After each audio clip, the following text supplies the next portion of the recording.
મિત્રો આ દાખલાઓનો છેલ્લો ભાગ આજે ચેપ્ટર 1 નો બરાબર. ચલો હવે એમાં એવું છે, જો એક પોઈન્ટ દાખલા નંબર 1.30 આવી.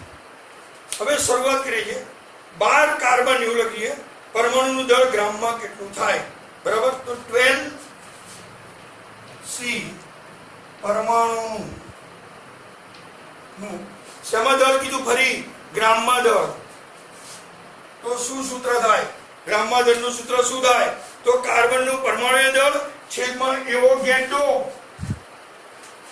કાર્બનનું પરમાણુય દળ એવોગેડ્રો અંક. ચલો કાર્બનનું પરમાણુય દળ કેટલું છે? 12 છેદમાં એવોગેડ્રો અંક આપણને ખબર છે 6.022 ગુણ્યા 10⁻23 ઘાત. ચલો આ બંને લઈ લો તો શું થાય? 12 ભાગ્યા 6.022 એટલે કેટલા થશે? 1.9926 ગુણ્યા 10⁻23. આ દાખલી કહેવાય તો બરાબર. આવી ગયો બરાબર. ઉપર જાય તો -23 લખવી પડે બરાબર. ગ્રામ પતી ગયો. હવે એના પછી જોડે જોડે 1.33 જો 1.32 માં દાખલો મેં 1.9 જોડે કરાયો છે અને 31 છે ને એ તમારે ખાલી કેલ્ક્યુલેટરથી ગણતરી કરવાની છે. ચલો હવે એમાં 3 ભાગ છે 1.33 માં. પહેલો ફર્સ્ટ ભાગ શું કહે છે? પહેલો 52 દરેકના પરમાણુ સંખ્યા AR ના 52 મોલ. AR ના 52 મોલ. ચલો AR ના 52 મોલ કે છે. 52 શું કહે છે? 52 મોલ AR છે. તો સીધું આપણે એના પરમાણુ શોધવાનો હોય તો મોલ ગુણ્યા એવોગેડ્રો. મોલ કેટલો છે? એવોગેડ્રો અંક લખો ભાઈ. ચલો એવોગેડ્રો અંક. ચલો મોલ કેટલા છે? AR ના મોલ કેટલા? 52 ગુણ્યા 6.022 ગુણ્યા 10⁻23. 6.022 ગુણ્યા 10 ની કેટલી થાય? 23. ચલો આનો ગુણાકાર કરો સીધે સીધો. ચલો 52 ગુણ્યા 6.022 કેટલા થયા? 313.144 ગુણ્યા 10⁻23. બે આંકડા કાપી કાઢો. 3.13 ગુણ્યા 10⁻25. આમ ગયા એટલે 2 આમ ગયા તો માઇનસ થાય. ચાલો થઈ ગયો. હવે એના પછી બીજું છે He ના 52 યુનિટ. બીજું He ના 52 યુનિટ. 52 યુનિટ એટલે આપણે એના પરમાણુઓ શોધવાના બરાબર. તો શું થાય? યુનિટ બરાબર યુનિટ અપોન મોલર દળ. He નું કેટલું થાય? 52 ભાગ્યા 4 13 × 52 એટલે 13 પરમાણુ. કેટલા પરમાણુ આવ્યા? આખું લખો તો આખું લખો ભાઈ. 13 પરમાણુ. એના પછી કે છે છેલ્લું He ના 52 ગ્રામ. કેટલા કીધા? 52 ગ્રામ. He ના 52 ગ્રામ. તો શું થાય? મોલ ગુણ્યા એવોગેડ્રો. જો મસ્ત રીત બતાવો. મોલ નું સૂત્ર શું થાય? વજન ભાગ્યા મોલર દળ ગુણ્યા એવોગેડ્રો અંક. અહીંયા બી લખો અંક. વજન 52 આમાં કેટલા? 4 અને એવોગેડ્રો કેટલા? 6.022 ગુણ્યા 10⁻23. 13 × 52 બરાબર. 13 ચોક કેટલા થયા? 52. તો આને 13 વડે ગુણી કાઢો એટલે આપણે આ બધું થઈ જશે બરાબર. ડાયરેક્ટ જવાબ મળી જશે. તો શું થાય? 13 ગુણ્યા 6.022 કેટલા થયા? 78.286. કેટલા થયા? 78.286 ગુણ્યા 10⁻23 એટલે 7.8286 ગુણ્યા 10 ની કેટલી ઘાત થાય? 24. બરાબર, આટલા પરમાણુઓ થઈ ગયા. આટલા શું થાય? પરમાણુ. બોલો, સહેલું છે. જો મોલ ગુણ્યા એવોગાડ્રો કરીએ એટલે પરમાણુની સંખ્યા મળે. હવે આ તો યુનિટ આપ્યા હોય તો તેને 4 વડે ભાગી નાખવાના એટલે પતી ગયું. અને પછી આ બરાબર, અને ગ્રામ આપ્યા તો મોલ સુધી એવોગાડ્રો વડે ગુણી કાઢો. બરાબર. ચલો એના પછીના બે દાખલા નેક્સ્ટ જોઈએ છીએ. પોઈન્ટ 34. એક વેલ્ડિંગ કરવાનો બળતણ વાયુ કાર્બન અને હાઇડ્રોજન ધરાવે છે. થોડા પ્રમાણને ઓક્સિજનની હાજરીમાં બાળતા 3.38 ગ્રામ કાર્બન ડાયોક્સાઇડ 0.690 ગ્રામ પાણી આપે છે અને અન્ય કોઈ પણ નીપજ આપતું નથી. આ વેલ્ડિંગ વાયુનું 10 લીટર કદ 11.6 ગ્રામ વજન ધરાવે છે. તો પ્રમાણ સૂચક સૂત્ર, વાયુનું મોલર દળ અને આણ્વીય સૂત્ર નક્કી કરો. બરાબર. હવે સમજો, શરૂઆતમાં પણ શું કહે? જો CO2 છે, બરાબર, ફરી કે છે વાંચો. થોડા પ્રમાણમાં હાજરીમાં 3.38 ગ્રામ કાર્બન ડાયોક્સાઇડ, 3.38 ગ્રામ, બરાબર, અને 690 ગ્રામ પાણી. તો પહેલા આપણે CO2 લઈએ તો CO2 નું આણ્વીય દળ જો 16 × 32 અને 12 કેટલું થાય? 44 ગ્રામ પ્રતિ મોલ અથવા ગ્રામ મોલ ઇન્વર્સ એક જ છે. અને કાર્બન, તો કાર્બન નું કેટલું થાય? 12. સીધી ગણતરી બતાવું છું. કાર્બન નું કેટલું થાય? 12. તો 44 ગ્રામ CO2 બરાબર 12 ગ્રામ કાર્બન. તો આપણને પુસ્તકમાં આપ્યું છે, કેટલો આપ્યો છે? 3.38. 3.38 છે ચોટલા. 3.38 ગુણ્યા 12 છેદમાં 44. પહેલા આનું ગણી કાઢો. કેટલા થાય છે? ગણો. 3.38 ગુણ્યા 12 ભાગ્યા 44 કેટલો થાય? 0.9218 દેખાય છે. ચાલો, કેટલા ગ્રામ કાર્બન મળ્યો? 0.9218 ગ્રામ કાર્બન મળ્યો આપણને. શું મળ્યો? 0.9218 ગ્રામ કાર્બન મળ્યો. હવે બુદ્ધિનો સવાલ બીજો છે કે 18 ગ્રામ પાણી હોય તો હાઇડ્રોજન કેટલો છે? સમજો આવી રીતે H2O લો તો એનું કેટલું થાય? 18 ગ્રામ. અને એકલા હાઇડ્રોજનના કેટલા ગ્રામ છે? 2. કેમ? 2 છે એટલે 1 એટલે સોરી 1 છે એટલે 2. 1 એનું છે, 2 હાઇડ્રોજન એટલે શું થાય? આવું થાય. તો 18 ગ્રામ પાણીમાં, બીજો 18 ગ્રામ પાણી બરાબર 2 ગ્રામ H2. તો આપણી જોડે કેટલા કીધા ચોપડીમાં? આ રહ્યું ચોપડીમાં 0.690. તો 2 ગુણ્યા 0.690 છેદમાં 18. 2 × 18. તો શું થશે? સમજી લો. આપણે પછી બંનેના ટકા કાઢી નાખજો. ચલો, 0.690 ભાગ્યા 9. ચલો, કેટલા થાય? 0.7766. 777 જાય તો શું કરશો? પોઈન્ટ પછી 0.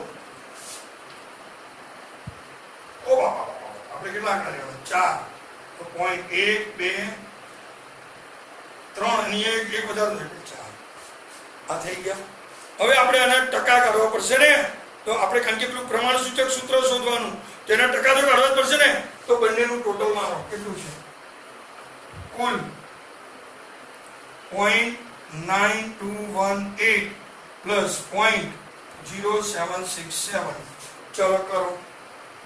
0.9218 પ્લસ 0.0767 કેટલા લાગ્યા? 0.09985. 0.9985 ગ્રામ. હવે દરેકના ટકા કાઢવા હોય તો ટકા માટે મેં તમને સમજાવ્યું. કાર્બનના ટકા, તો કાર્બનનો ભાર કેટલો છે? 0.9218 છેદમાં 0.9985 ગુણ્યા કેટલા લેવાના? 100. તો કરો. 0.9218 ભાગ્યા 0.9985 ખોટું ફરી 0.9218 ભાગ્યા 0.9985 9985 ગુણ્યા 100 એટલે કે ટકા 92.31 આવ્યો 31.8 એટલે 92.32 લઈ લો 32%. આશરે લીધા અને ટકા એક વધતો તો એટલે. હવે h ના ટકા લો. h ના ટકા શું થશે? h કેટલો છે? આ 0.0767 upon 0.9985 ગુણ્યા 100. ચલો કેટલા આવે છે કરો. 0.0767 સોરી 0.0767 divided by 0.9985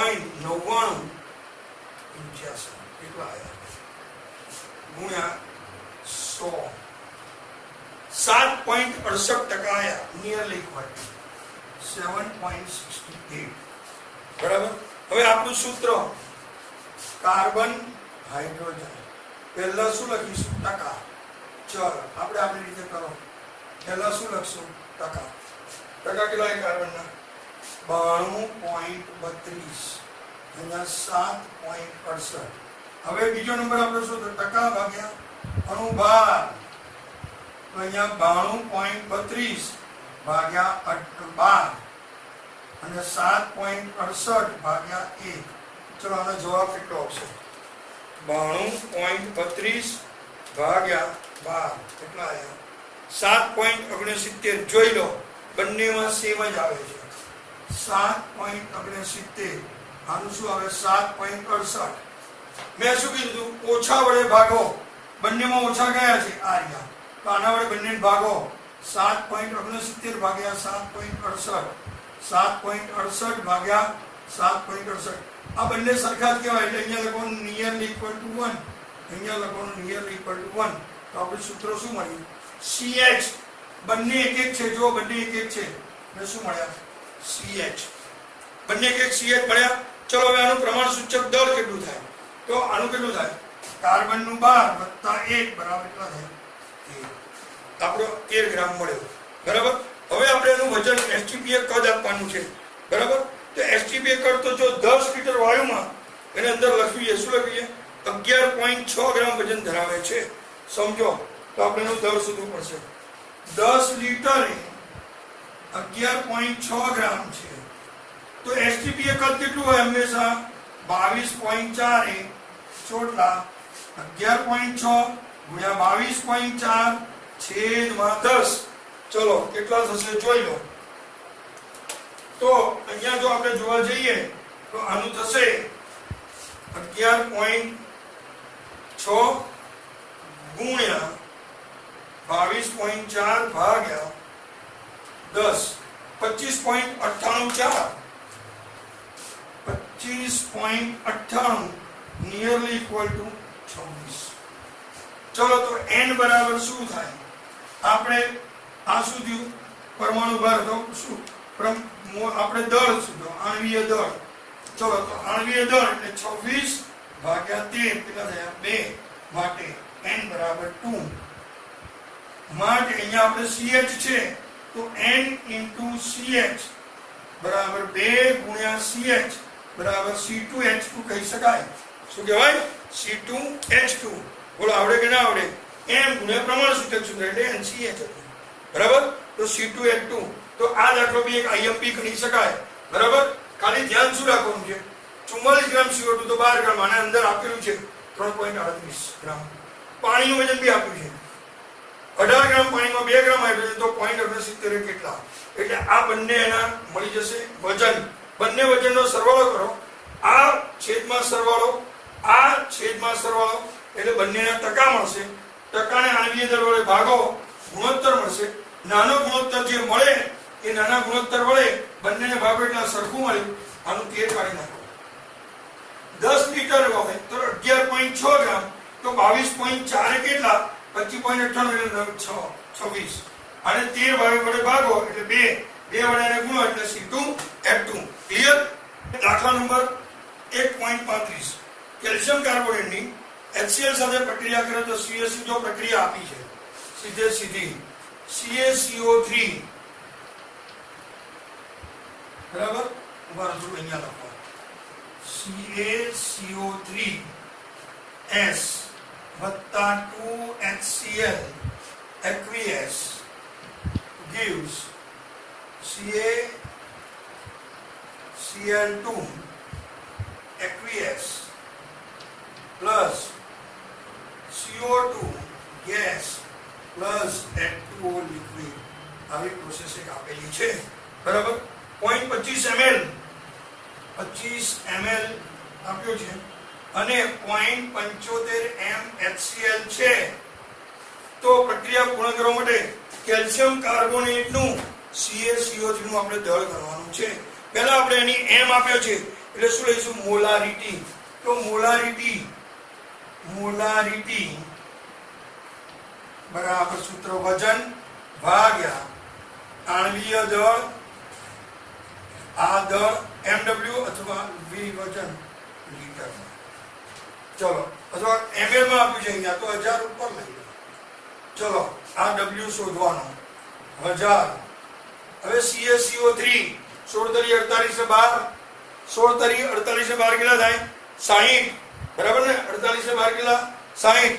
અને આના 40 એટલે કેટલા ગ્રામ થાય? 100.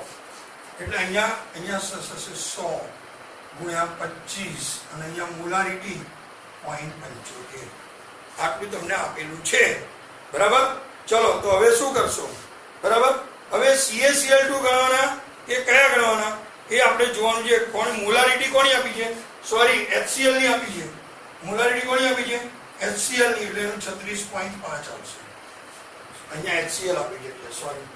ચલો, ઉતાવળમાં 25 ચોક 100 કરો. W બરાબર 0.75 ગુણ્યા 36.5 ભાગ્યા 4. સીધું વજન કાઢી કાઢો. સીધું કેટલું થશે જુઓ? 0.75 ગુણ્યા 36.5 ભાગ્યા 4 કેટલા થયા? કેટલું આવ્યું? બરાબર. અને ઉભા રહો, અહીંયા 4 નહીં આવે, અહીંયા 40 આવશે અને ભાગ્યા 10. 0.684 બરાબર. 0.684 આવ્યું, બરાબર. હવે સીધી ગણતરી કરો. હવે હું ભૂરી પેનથી લખું એટલે તમને થોડો અંદાજ આવી જશે કે જુઓ આનું કેટલું છે? 100. આપણે HCl છે આ 100, આ 2 ગુણ્યા 36.5 36 નું 72 ને 73 થાય, બરાબર. 73 થયું. તો આપણે શું ગણવાનું છે? 73 ગ્રામ એ 100 ગ્રામ. 73 ગ્રામ HCl તો 100 ગ્રામ CaCO3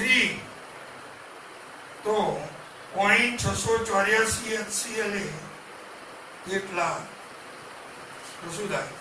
0.684 ગુણ્યા 100 છેદમાં 73. એટલે સીધી વાત છે 68.4 ભાગ્યા 73 કેટલા થયા? 0.9369, બરાબર. 0.9369. હવે અહીંયા વધારે લો તો 4 લો તો બીજા આગળ આવે એટલે આપણે 0.9369 જવાબ રાખો, બરાબર. અહીંયા ધારો કે જો તમે બીજો આંકડો લીધો પોઈન્ટ અહીંયા 4 4 આવતો હતો, બરાબર.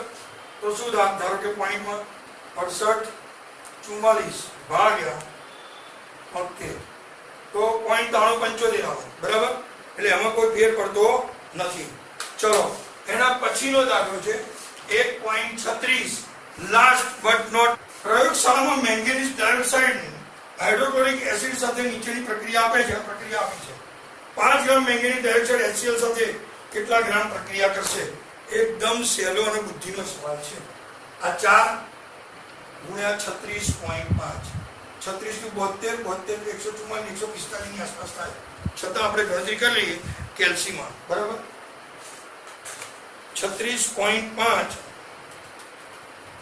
ગુણ્યા 4 146 146 થઈ ગયું. હવે mn તો અહીંયા 4 mn નથી, સોરી 16 નું 32 mn નો 55 જાણી લ્યો તમે.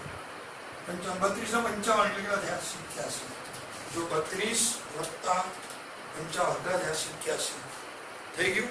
હવે આપણે સીધી વાત છે કે 87 ગ્રામ, બરાબર, મુદ્દાક્ષર લખો, 87 ગ્રામ MnO2 બરાબર 5 અરે 146 ગ્રામ HCl વપરાય, 146 ગ્રામ HCl વપરાય. તો આપણે કેટલું જોઈએ છે? 5 ગ્રામે MnO2 કેટલા ગ્રામ HCl જોઈએ? તો 5 ગુણ્યા 146 છેદમાં 87. આ સીધો હિસાબ. તો શું થાય? ગણો. 146 ગુણ્યા 5 ભાગ્યા 87, 8.39 ગ્રામ. બરાબર, કેટલા ગ્રામ જોઈએ? તો 8.39 ગ્રામ HCl જોઈએ. હવે સમજો તમે, બરાબર, આ બધા દાખલા અહીંયા પૂરા થાય છે. મેં કરાયેલા અથવા તો કેલ્સીમાં થાય એવા જ દાખલા નથી કરાયા, એટલે કે બધા આંકડાવાળા. બાકી રીતવાળા બધા દાખલા કરાયા છે. આ સાથે આપણું ચેપ્ટર 8 સંપૂર્ણ પૂરું થાય છે. આ બધા દાખલા 5-5 વાર ગણી અને મને ચોપડો બતાવવા આવવાનો રહેશે દરેક જણાએ. આ સ્ટ્રીક વસ્તુ